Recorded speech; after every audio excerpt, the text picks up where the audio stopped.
Health insurance పాలిసీలో few disease like kidney stones, cataract, ENT లాంటి డిసీజ్కి 2 years వెయిటింగ్ పీరియడ్ ఉంటుంది.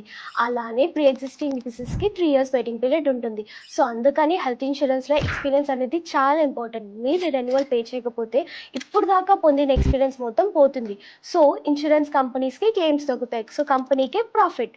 పాయింట్ నెంబర్ 2, రెన్యువల్ మిస్ చేయడం వల్ల ఇప్పుడు దాకా పొందిన బోనస్ మొత్తం పోతుంది. సో బిగ్గర్ కవరేజ్ మొత్తం పోయి మీకు బిగ్గర్ క్లెయిమ్ కూడా రాదు. దీనివల్ల కంపెనీకే ప్రాఫిట్. పాయింట్ నెంబర్ 3, హెల్త్ ఇన్సూరెన్స్లో ఇన్ టైం రెన్యువల్ పే చేయకపోతే మీ పాలసీ అనేది గ్రేస్లో ఉంటుంది ఫర్ 30 days.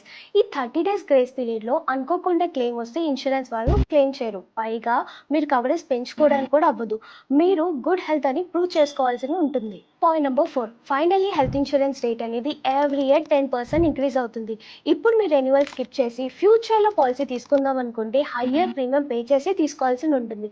దీనివల్ల ఇన్సూరెన్స్ కంపెనీకే ప్రాఫిట్. ఇప్పుడు ఇది హెల్త్ ఇన్సూరెన్స్ పాలసీ తీసుకున్న ప్రతి ఒక్కరికి షేర్ చేయండి. Thank you so much.